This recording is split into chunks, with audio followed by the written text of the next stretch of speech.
당신을 힘들게 하는 소시오패스로부터 내 마음을 지키세요. 알고 보면 사이코패스보다 더 무서운 유형이 소시오패스입니다. 소시오패스는 우리의 일상 속에 함께 있는 무척 평범해 보이는 사람이에요. 인구 25명 중 1명이 소시오패스라고도 하죠. 내 친구 중에, 직장 동료 중에도 소시오패스는 항상 있어요. 사교성을 가지고 일상생활을 잘하는, 얼핏 보면 매우 매력적인 비폭력적 소시오패스가 사실은 사이코패스보다 더 무서운 존재입니다. 소시오패스 중에는 사회에서 전문가, 능력자로 활동하는 유능한 직업인들도 많습니다. 소시오패스는 매우 친절하고 많이 베푸는 사람처럼 보이는 경우가 많아요. 매우 사교적인 사람으로 느껴지죠. 언변도 뛰어나서 사람들을 유혹하는 데 능합니다. 카리스마 있고 대화를 이끌어 나가는 능력이 탁월하기에 쉽게 호감을 얻어요. 다른 사람의 감정을 잘 이용하는 거예요. 그들은 공감 능력이 뛰어난 것처럼 보이지만 사실은 그렇지 않아요. 타인의 감정을 이해하는 정서적 공감이 아니라 오로지 자신의 이득을 위해 타인의 감정을 이용하고 착취하는 인지적 공감 능력이 탁월합니다. 소시오패스는 우리를 조종하기 위해 과한 칭찬을 하며 환심을 삽니다. 자신을 성격 좋은 사람, 화끈한 사람, 선심을 베푸는 사람으로 잘 위장합니다. 그 사람 혹시 소시오패스일까? 하는 의심이 간다면 다음 항목에 체크해보세요. 첫째, 베푸는 사람 같지만 알고 보면 매우 계산적입니다. 자신의 이득을 위해서 타인을 교묘하게, 능숙하게 이용합니다. 얻을 게 있을 때는 정말 친한 척하지만 더는 얻을 게 없을 때는 냉정하게 관계를 끊어버립니다. 둘째, 상대를 반드시 이겨야 하는 대상으로 여깁니다. 그들은 어떤 싸움에서건 지지 않으려 합니다. 만약 타인과의 감정 싸움에서 지거나 자신이 손해를 입었다고 생각하면 반드시 어떤 방법이든 동원해서 복수를 하려 합니다. 셋째, 자주 약속을 어깁니다. 나에게 더 이익이 되는 사람을 만나는데 시간을 할애하기 때문에 자주 약속을 어깁니다. 그러면서도 온갖 이유를 들어가며 조금도 미안해하지 않습니다. 넷째, 카리스마 있고 리더십이 강한 것 같지만 자신을 과대포장하는 데 능합니다. 언변이 뛰어나고 환심을 사는 데 능하므로 사람들의 관심을 받으면서 쾌감을 느끼지만 거짓말과 허세가 심합니다. 재소자 중 사기로 복역하는 사람 중엔 소시오패스가 많습니다. 다섯째, 자신의 잘못이 들통나면 동정심에 호소합니다. 피해자 코스프레를 시작합니다. 자신은 남을 이용하려는 가해자가 아니라 피해자라고 주장합니다. 자신이 결백한 사람이라는 것을 증명하고자 자신이 오히려 얼마나 상처를 입었는지 강조하면서 동정심에 호소합니다. 여섯째, 반드시 복수합니다. 잘못이 들통나면 자신보다 온순한 사람, 자신의 허물을 발견한 그 사람을 오히려 가해자로 지목합니다. 온갖 거짓말을 만들어내고 소문을 내기 시작합니다. 복수의 시작입니다.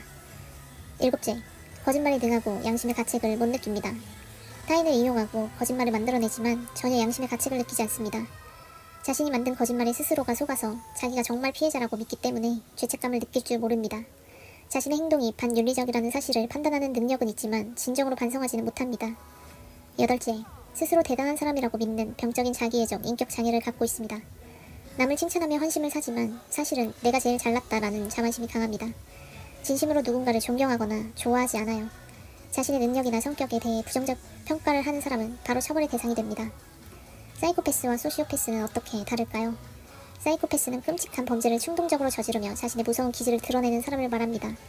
그래서 미리 경계할 기회가 많아요. 하지만 소시오패스는 정말 평범한 사람의 모습으로 내 곁에 함께 지내면서 반윤리적, 반사회적인 일들을 저지릅니다. 그래서 사이코패스보다 더 무서운 존재이고 이들에게 잘 대처하지 않으면 고스란히 내가 피해를 보게 됩니다. 소시오패스는 우리 주변에 생각보다 많이 포진해 있습니다. 사회생활을 하면서 꼭 만나게 되는, 나를 화나게 하는 그 사람이 소시오패스가 아닌지 살펴보는 건 중요해요.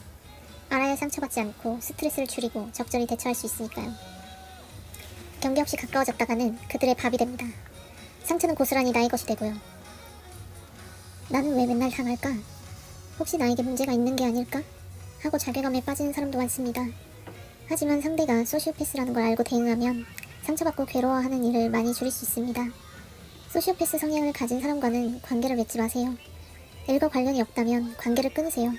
하지만 일 때문에 계속 만나야만 하는 경우가 더 많습니다. 제 주변에도 소시오패스가 여러 명 있고 일이나 친분 때문에 지속적으로 만날 수밖에 없습니다. 그럴 땐 어떻게 관계를 맺고 감정을 조율하면서 자신을 보호할 수 있을까요? 첫째, 내 주변에도 많고 평생 만나게 된다라는 걸 기억하세요. 인구의 4%, 그러니까 25명 중에 1명이 소시오패스입니다. 나머지 24명이 나와 같은 경험을 하고 있고 상처받은 경험을 가지고 있어요. 함께하는 시간이 길어질수록 소시오패스라는 게 드러나기 때문에 사람들도 차츰 경계하게 되어 있습니다. 나만 당하는 게 아닙니다. 둘째, 나는 능력 있는 사람이구나 생각하고 마음에 상처 입지 마세요. 소시오패스는 자기에게 득이 되는 사람에게만 접근하며 능력 없는 사람에게는 아예 관심을 두지 않습니다. 만약 소시오패스가 많이 접근한다면 나는 능력 있는 사람이구나 라고 생각해도 좋습니다. 이런 마음으로 상대를 대해야 기선제압에 성공할 수 있습니다.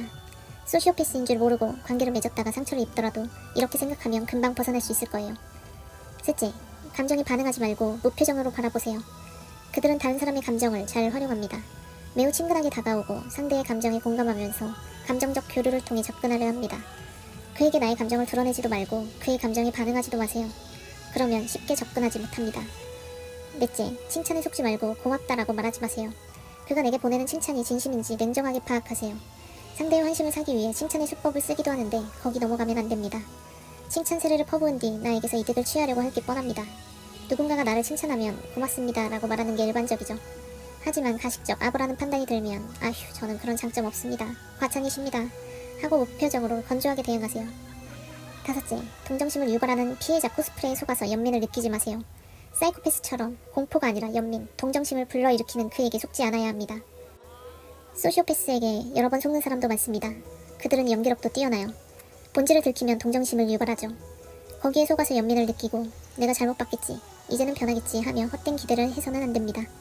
그들은 양심의 가책을 못 느끼고 냉정하기 때문에 절대 변하지 않습니다. 여섯째, 침묵하거나 나는 잘 모르겠다라고 답하세요.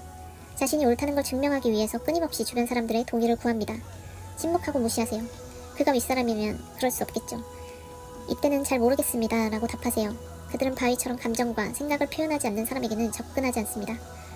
일곱째, 함께하는 사람들과 대응 방법을 모색하세요. 시간이 조금만 지나면 속았던 사람들도 그들의 본질을 어느 정도 파악하게 됩니다. 내가 먼저 나서서 그의 성격 장애를 비판할 필요는 없지만 사람들 사이에서 이야기가 나오면 그의 피해자 코스프레에 동조하지 않기, 복수의 대상이 된 사람 보호해주기, 거짓말에 속지 않기, 악의적 소문에 동조하지 않기 등 대응 방법을 함께 모색하세요. 그렇다면 소시오패스는 치료가 가능할까요? 치료를 하면 어느 정도 관리가 됩니다. 하지만 소시오패스인 사람이 자기 증세를 파악하고 의료진에게 도움을 구하는 일은 거의 없으므로 기대하지 않는 게 좋습니다. 피하는 것이 최고의 방법이에요. 사이코패스는 선천적 성격 장애인 사람이 대부분이지만 소시오패스는 자라면서 양육 환경의 영향을 받아 후천적 성격 장애를 갖게 되는 경우가 많습니다. 사이코패스는 선천적으로 충동적이고 두려움을 느끼지 못하지만 소시오패스는 유년기 시절에 양육자로부터 당한 폭력 같은 환경적 요인으로 생겨날 수 있습니다. 소시오패스 성향을 보이는 부모 밑에서 자란 아이들이 소시오패스가 될 확률이 높다는 견해도 있습니다. 성격 장애가 대물림되는 거죠. 소시오패스가 인구의 4%나 되고 어린 시절 양육 환경에 영향을 많이 받는다면 예방에 힘써야 하지 않을까요? 가치관이 성립되는 유년기에 부모로부터 애정을 충분히 받고 도덕 교육이나 타인에 대한 공감과 소통 교육을 지속적으로 받는다면 예방할 수 있습니다.